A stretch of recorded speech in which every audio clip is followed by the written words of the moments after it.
श्री शिवाय नमस्तुभ्यम। दोस्तों, मेरे चैनल ओम रूही ब्लॉग में मैं रूही मिश्रा अपने चैनल में आप सभी का स्वागत करती हूँ। आज हम सभी वीडियो में जानेंगे कि तुलसी माता की प्रतिदिन सेवा हमें कैसी करनी चाहिए, तुलसी माता के नीचे हम सभी को शालिग्राम देवता को कब कब रखना चाहिए, कब हमें दीपक जलाना चाहिए, यश प्राप्ति के लिए, अखंड सौभाग्य की वृद्धि के लिए और धन वैभव की वृद्धि के लिए हमें तुलसी माता की आराधना कैसे करनी चाहिए, संपूर्ण जानकारी आप इस वीडियो में प्राप्त करेंगे। वीडियो को लाइक और कमेंट में हर हर महादेव का नारा जरूर लगाइएगा। प्रतिदिन तुलसी माता की पूजा हम सभी के घर में होनी चाहिए। तुलसी माता हमारे घर के मुख्य द्वार पर होनी चाहिए। तुलसी माता जब भी हम मुख्य द्वार पे रखते हैं तो हमारे राइट हैंड साइड होना चाहिए। बहुत सारे लोग अपने आंगन में रखते हैं और बहुत सारे लोग अपने मुख्य द्वार पे रहते हैं। तुलसी माता सबके घर में होनी चाहिए और सबके घर में होती भी हैं। तुलसी माता की पूजा प्रतिदिन हमें शाम के समय विधि से करना चाहिए। सुबह आप जल समर्पित कर सकती हैं। सभी माताएं बहनें अपनी अखंड सौभाग्य की वृद्धि के लिए स्नान करने के बाद आपको एक लोटे में जल तुलसी माता को समर्पित करते समय श्री हरि नारायण और माता लक्ष्मी का ध्यान करना चाहिए। साथ ही उनके चरणों की मिट्टी अपने मस्तक पर लगाने से प्रतिदिन आपके अखंड सौभाग्य की वृद्धि होती है। साथ ही यश प्राप्ति के लिए अगर कोई भी व्यक्ति इंटरव्यू के लिए जा रहा है या एग्जामिनेशन के लिए जा रहा है तो बाहर जब आप घर से निकलते हैं तुलसी माता के सामने खड़े होकर प्रणाम करिए और उनके चरणों की यानी जो मिट्टी का जो रज होता है वो थोड़ा सा मस्तक पर लगा ले और अपने पॉकेट में रख के चले जाइए। तुलसी माता आपको यश की प्राप्ति भी कराएंगी और साथ ही आप जिस भी कार्य में जा रहे हैं सफल भी हो जाएंगे। प्रतिदिन शाम के समय हमें तुलसी माता के नीचे दीपक जरूर जलाना चाहिए। लंबी बाती का दीपक हम तुलसी माता के नीचे जलाते हैं और गाय के घी का शुद्ध दीपक, क्योंकि लक्ष्मी की वृद्धि के लिए हम सभी लंबी बाती का इस्तेमाल रखते हैं। और एक पात्र बना लीजिए जब आप तुलसी माता का दीपक जलाते हैं। अगर आप मिट्टी का पात्र रखते हैं तो रोज आपको बदलना पड़ता है, इसलिए कोई धातु का पात्र हो उसे रख लीजिए ताकि शाम के समय आप तुलसी माता के नीचे दीपक जला सके। दीपक जलाने के बाद थोड़ी सी घंटी बजा दीजिए, थोड़ा सा भोग दूर पे अर्पित कर दीजिए। शालिग्राम देवता को आपको अपने घर के मंदिर में रखते हैं। साथ ही तुलसी माता के नीचे अगर आपको रख की पूजा करनी है तो आप बृहस्पतिवार के दिन और शुक्रवार के दिन जरूर रख के पूजा करिए। शालिग्राम देवता को आप जो है जिस भी पात्र में रखते हैं तुलसी के नीचे रखिए।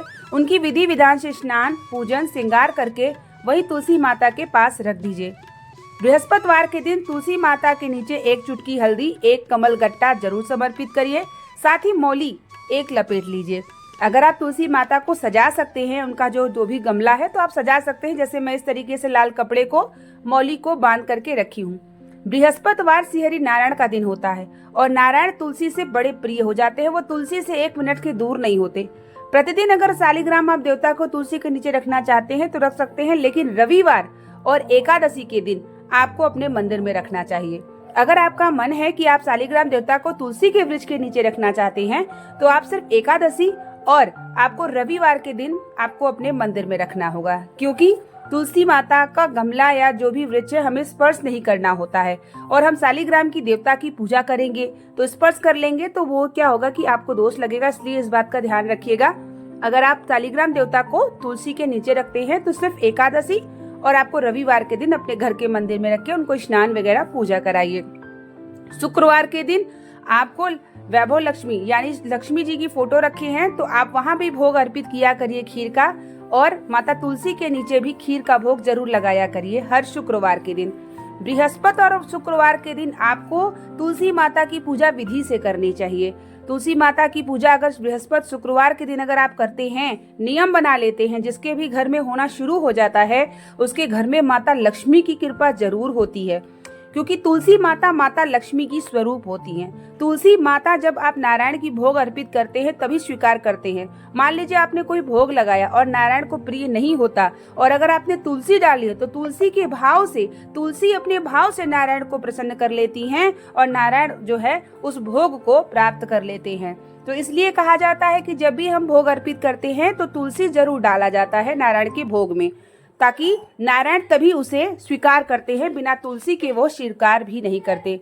यहाँ तक कि शालिग्राम देवता को जब हम स्नान कराते हैं तो स्नान के समय में भी हमें एक तुलसी का पत्ता उनके पास रखना चाहिए, तुलसी का पत्ता उनसे 1 मिनट के लिए भी दूर नहीं होना चाहिए। इस बात का आप ध्यान जरूर रखा करिए। हर नारायण आपके घर में प्रसन्न रहे। हल्दी जरूर समर्पित कर दिया करें, जिससे आपकी तुलसी माता सूखती भी नहीं है और बृहस्पति ग्रह मजबूत होता है। साथ ही शुक्रवार के दिन थोड़ा सा कच्चा गाय का दूध 1 बूंद भी अगर आप समर्पित कर देते हैं तो भी श्रेष्ठ होता है। हर प्रतिदिन आपको सुबह जल और शाम के समय दीपक भोग अर्पित करिए। लाल कुमकुम वगैरह जरूर जड़ में लगाइए। और अपने अखंड सौभाग्य के लिए सुबह प्रतिदिन सभी महिलाएं, माताएं, बहनें स्नान करने के बाद सूर्य भगवान को जल समर्पित करने के बाद तुलसी माता में जब आप जल अर्पित करती हैं तब उनके चरणों का रज अपने मस्तक पर जरूर लगाइए, जिससे आपके अखंड सौभाग्य की वृद्धि हो। बृहस्पतिवार के दिन कुछ इसी प्रकार से मैं घर के मंदिर के सामने तुलसी माता को रख के लड्डू गोपाल, शालिग्राम, देवी देवता को रख के इसी प्रकार से पूजा करती हूँ। आप सभी भी अपने घर के मंदिर में ऐसे स्थान पर तुलसी माता को रख के पूजा कर सकते हैं। साथ ही तुलसी स्तोत्र का पाठ भी करा करिए बृहस्पतिवार और शुक्रवार के दिन। तुलसी स्तोत्र का पाठ आपको पुस्तक भी मिल जाएगी पूजा के दुकान में, साथ ही गूगल पे भी आप सर्च करेंगे तो मिल जाएगी। तो यहाँ पे मैं तुलसी स्तोत्र का पाठ कर रही हूँ। बृहस्पतिवार के दिन और शुक्रवार के दिन तुलसी स्तोत्र का पाठ जरूर से जरूर किया करिए। तुलसी माता प्रसन्न होती हैं। श्री हरि नारायण की प्रिय हैं तुलसी माता, और जब श्री हरि नारायण और तुलसी माता की सेवा आपके घर में होना शुरू हो जाती है तो घर में सुख, समृद्धि, धन, वैभव की कृपा, संतान सुख, सभी चीजें बनी रहती हैं। जब भी आप तुलसी माता के घर से जब भी आप बाहर जाते हैं ना, तो तुलसी माता को प्रणाम करके तभी घर से बाहर जाया करिए और तुलसी माता से कहा करिए कि इस घर की रक्षा आप करिएगा माता, मैं जल्दी ही लौटूंगा।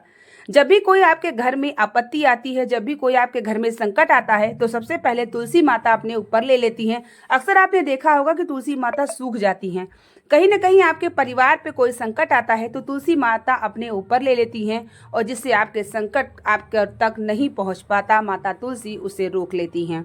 इसीलिए कहा जाता है कि मुख्य द्वार पे तुलसी का पौधा आपके घर में जरूर होना चाहिए, जिससे श्री हरिनारायण, माता लक्ष्मी और तुलसी माता की कृपा आपके घर में हो। जिसके भी घर में तुलसी का वृक्ष नहीं होता वो बहुत ही घर श्रेष्ठ नहीं होता। इसलिए तुलसी का पौधा सबके घर में होना चाहिए, जिससे नारायण का आपके घर में निवास हो। उम्मीद करेंगे कि वीडियो आपको पसंद आई होगी और जानकारी भरी होगी। बने रहिए चैनल पे, बहुत सारी जानकारी मैं आपको शेयर करती रहती हूँ। मिलते हैं आप लोगों के लिए एक नई वीडियो लेकर के। तब तक के लिए आप लोगों को श्री शिवाय नमस्तुभ्यम। हर हर महादेव। जय श्री